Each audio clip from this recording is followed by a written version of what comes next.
அரக்கோணம் நாடாளுமன்ற தொகுதியில் ஒரே இரவில் 150 கோடி ரூபாய் பணம் வாக்காளர்களுக்கு கொடுத்திருக்கிறார் திமுக வேட்பாளர் ஜெகத் ரட்சகன்.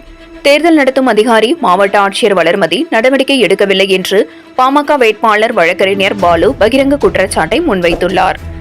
திருவள்ளூர் மாவட்டம் திருத்தணி சட்டமன்ற தொகுதிக்கு உட்பட்ட பட்டாபிராமபுரம் என்ற கிராமத்தில் அரக்கோணம் பாராளுமன்ற பாட்டாளி மக்கள் கட்சி வேட்பாளர் வழக்கறிஞர் பாலு பொதுமக்களிடம் பிரச்சாரம் மேற்கொண்டார். அப்போது திரண்டு வந்து வரவேற்பு அளித்த பெண்களிடம் அவர் பிரச்சாரம் மேற்கொண்டு பேசியது, உங்கள் வேட்பாளராகிய நான் நிறைய பொதுநல வழக்குகள் போட்டுள்ளேன், நிறைய சாராய கடைகளை மூடியுள்ளேன். இந்த தொகுதி முழுவதும் சாராய கடைகளை இல்லாமல் மாற்றுவதற்கு எனக்கு ஆசை. உங்களுக்கு விருப்பமா என்று பொதுமக்களிடம் வினா எழுப்பி எனக்கு ஒரு வாய்ப்பு தாருங்கள் என்று பேசினார். ஒரு ஊரில் சென்று ஓட்டு கேட்க சென்றால் பொதுமக்கள் எங்களுக்கு தண்ணீர் வேண்டும், எனக்கு ரோடு வேண்டும், பேருந்து வேண்டும், சமுதாய கூடம் வேண்டும், பிள்ளைகளுக்கு வேலை வேண்டும், 100 நாள் வேலை திட்டம் வேண்டும், இப்படி வேண்டும் வேண்டும் என்று கூறுவார்கள். ஆனால் வேண்டாம் என்று கூறுவது ஒன்றே ஒன்றுதான். அது என்ன தெரியுமா? சாராய கடை மட்டும்தான் வேண்டாம் என்று கூறுவார்கள். இதை அனைத்தையும் தருவேன் என்று கூறுபவர்கள் சாராய கடை மட்டும் மூடுவேன் என்று கூற மறுக்கிறார்கள். சாராய கடையை அதிகம் நான் மூடியவன், தாய்மார்கள் எனக்கு ஒரு வாய்ப்பு தர வேண்டும் என்று பேசினார். இதனைத் தொடர்ந்து செய்தியாளர்கள் சந்திப்பில் அவர் பேசியது, இந்த தேர்தலில் சோளிங்கரில் 20 லட்சம் ரூபாய் பணம் பிடிப்பட்டது. பறக்கும் படை அதிகாரிகள் இதனை பிடித்தார்கள். 20 லட்சம் ரூபாய் பிடிப்பட்டது. அரை மணி நேரத்தில் திமுக முக்கிய நபர்கள் அங்கு வருகிறார்கள். இப்படிப்பட்ட பணம் அப்படியே மூடி மறைக்கப்படுகிறது. இதேபோன்று நள்ளிரவு 3 மணி அளவில் பல்வேறு புகார்களை நாங்கள் கொடுக்கின்றோம். அரும்பாக்கம் என்ற பகுதியில் பணம் கொடுக்கப்படுகிறது என்று நாங்கள் புகார் கொடுக்கின்றோம். மேலும் பல பகுதிகளில் தேர்தல் அதிகாரிகள் பணத்தை கைப்பற்றுகிறார்கள். ஆனால் அதற்குள் சமரசம் செய்யப்பட்டு அவர்களை அப்படியே அனுப்பிவிடுகின்றனர். என்னுடைய கேள்வி, நேற்று இரவு மட்டும் திமுக வேட்பாளர் ஜெகத் ரட்சகன் ரூபாய் 150 கோடியை வாக்காளர்களுக்கு விநியோகம் செய்துள்ளார். இந்த சம்பவம் ஒரு கிராமத்தில் இருக்கும் சாதாரண 5 வயது குழந்தைக்கும் தெரிகின்ற இந்த விஷயம் தேர்தல் அதிகாரி மாவட்ட ஆட்சியர் வளர்மதி இவருக்கு தெரியாதா என்று பாமக வேட்பாளர் வழக்கறிஞர் பாலு கேள்வி எழுப்பி குற்றச்சாட்டை முன்வைத்தார். இந்த சம்பவம் மரியாதைக்குரிய காவல்துறை கண்காணிப்பாளருக்கு தெரியாதா? காவல்துறை கண்காணிப்பாளருக்கு இரவு 2 மணிக்கு பேசுகிறேன், நான் ஒன்றும் செய்ய முடியாது என்று மாவட்ட கண்காணிப்பாளர் கூறுகிறார். தேர்தல் நடத்தும் அதிகாரி புகார் கொடுத்தால் மட்டுமே நடவடிக்கை எடுப்பேன் என்று தெரிவிக்கிறார். இந்த புகார்கள் அனைத்தும் பொதுமக்கள் என்னிடம் ஒரு வேட்பாளராக இல்லாமல் ஒரு வழக்கறிஞராக என்னிடம் பொதுமக்கள் தெரிவிக்கின்றனர்.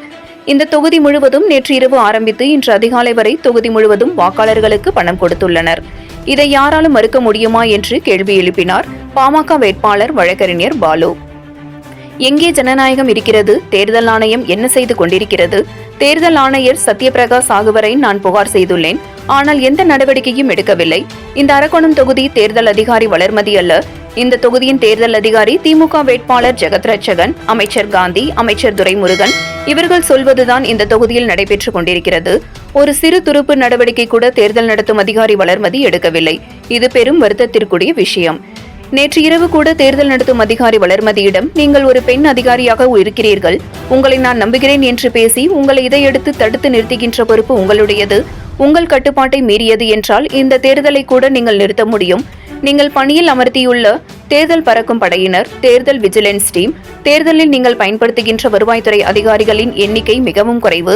6 சட்டமன்ற தொகுதிக்கு 3 கார்களை வழங்கி இன்கம் டாக்ஸ் டீம் வருகின்றனர். இது எப்படி சாத்தியமாகும்? எப்படி சோதனை செய்ய முடியும் என்று வினா எழுப்பினார். இந்த 6 சட்டமன்ற தொகுதியில் அரக்கோணம் நாடாளுமன்ற உட்பட்ட பகுதிகளில் 1700 வாக்குச்சாவடி மையங்கள் உள்ளது. பத்திரிகையாளர்கள் நீங்கள் ஜனநாயகத்தை காப்பாற்றுங்கள் என்று வேண்டுகோள் வைத்தார். இந்த தேர்தல் யார் வேண்டுமானாலும் வெற்றி பெறட்டும், ஆனால் இந்த தேர்தல் நீதியுடன் நேர்மையுடன் நடைபெற வேண்டும். இதுதான் எனது தாழ்மையான வேண்டுகோள். இந்த பணத்தை பிடித்தவர்கள், இந்த பணத்தை கைப்பற்றியவர்கள், இந்த பணத்திற்காக பஞ்சாயத்து பேசியவர்கள், செய்தவர்கள் திமுக காரர்கள் வேண்டுமானால் தப்பித்துக் கொள்ளலாம். ஆனால் அதிகாரிகள் தப்பிக்க முடியாது. வருவாய்த்துறையினர், காவல்துறையினர் தக்க பதில் கூற வேண்டும் என்று சொல்ல வேண்டும். நேர்மையா நடக்க வேண்டும் என்று தேர்தல் நியாயமான முறையில் நடக்க வேண்டும். இந்த தேர்தலை நடத்துகின்ற அதிகாரிகள் நியாயமான முறையில் நடத்த வேண்டும். பிடிக்கப்பட்ட பணம், வழங்கப்பட்ட பணங்கள், இது குறித்து அத்தனைக்கும் விசாரணை உரிய முறையில் செய்ய வேண்டும். இந்த அரக்கோணம் நாடாளுமன்ற தொகுதிக்கு பொறுப்பாளராக அதிகாரி சுனில் என்பவரை நியமனம் செய்துள்ளார்கள். அந்த அதிகாரி சுனில் ஒருமுறை கூட என்னிடம் போனில் பேசவில்லை. நான் அவருக்கு பலமுறை போன் செய்துள்ளேன். தற்போது செய்தியாளர்கள் உங்கள் முன்னிலையில் அவருக்கு போன் செய்கிறேன். அவர் போன் எடுக்கிறாரா இல்லையா என்று பாருங்கள் என்று அரக்கோணம் பாராளுமன்ற தொகுதியின் மேற்பார்வை அதிகாரி சுனில் இவருக்கு பாமக வேட்பாளர் பாலு அதிகாரிக்கு சுனில் போன் செய்தார். முழுவதுமாக போன் சென்றது, ஆனால் போன் எடுக்கவே இல்லை சுனில் அதிகாரி. இந்த தொகுதியில் புகார்கள் தொடர்பாக தேர்தல் அதிகாரிகள் தொலைபேசி எண்கள் கொடுக்கப்பட்டுள்ளது. ஆனால் ஒரு தொலைபேசி எண்களும் அதிகாரிகள் எடுப்பதே இல்லை என்று பாமக வேட்பாளர் வழக்கறிஞர் பாலு பகிரங்க குற்றச்சாட்டை முன்வைத்தார். இது தொடர்பான தகவல்கள் அனைத்தும் திமுகவினர்களுக்கு உடனடியாக செல்கிறது. இவர்களுடன் நடைபெறும் உடன்படிக்கைப்படிதான் இந்த தொகுதியில் தேர்தல் நடைபெறுகிறது. இந்த தேர்தல் ஒட்டுமொத்த தமிழ்நாடும் பார்த்துக் கொண்டிருக்கிறது. ஒரு சாதாரண வழக்கறிஞர் நீதிமன்றத்தில் பல பொதுநல வழக்குகளை நடத்தி வெற்றிகளை மக்களுக்கு வழங்கியுள்ளேன். ஒரு நல்ல நோக்கத்துடன் இந்த தொகுதியில் வேட்பாளராக களம் காண்கின்றேன். திமுகவினர் இந்த தொகுதியில் பணம் கொடுக்கிறார்கள் என்று எனது ட்விட்டர் அக்கவுண்டில் புகார் செய்துள்ளேன், பதிவு செய்துள்ளேன். எந்த ஒரு நடவடிக்கையும் இதுவரை தேர்தல் ஆணையம் நடவடிக்கை எடுக்கவில்லை என்று பாமக வேட்பாளர் வழக்கறிஞர் பாலு பெரும் ஆதங்கத்துடன் பேசி கூறினார். 7 கிரீன் நியூஸ் செய்திகளுக்காக திருத்தணி செய்தியாளர் மணிகண்டன்.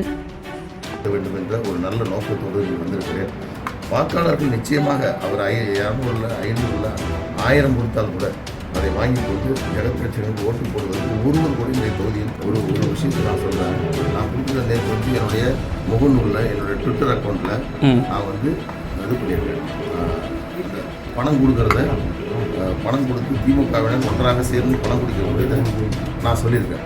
ஆனால் எந்த நடவடிக்கையும் இதுதான் நிலைமை. இது சுனில்குமார் அப்சர்வர், இந்த தொகுதியோட அப்சர்வர், இவரோட நான் தொடர்பு கொண்டிருக்கேன். பாருங்க, இது முதல் முறை அல்ல. இது வந்து நான் இந்த தொகுதிக்கு வந்ததுலேருந்து இதுவரையும் நான் அர்த்தம் பேசலை. அப்புறம் இந்த தொகுதிக்கு இருக்கு, அதாவது எதுக்கு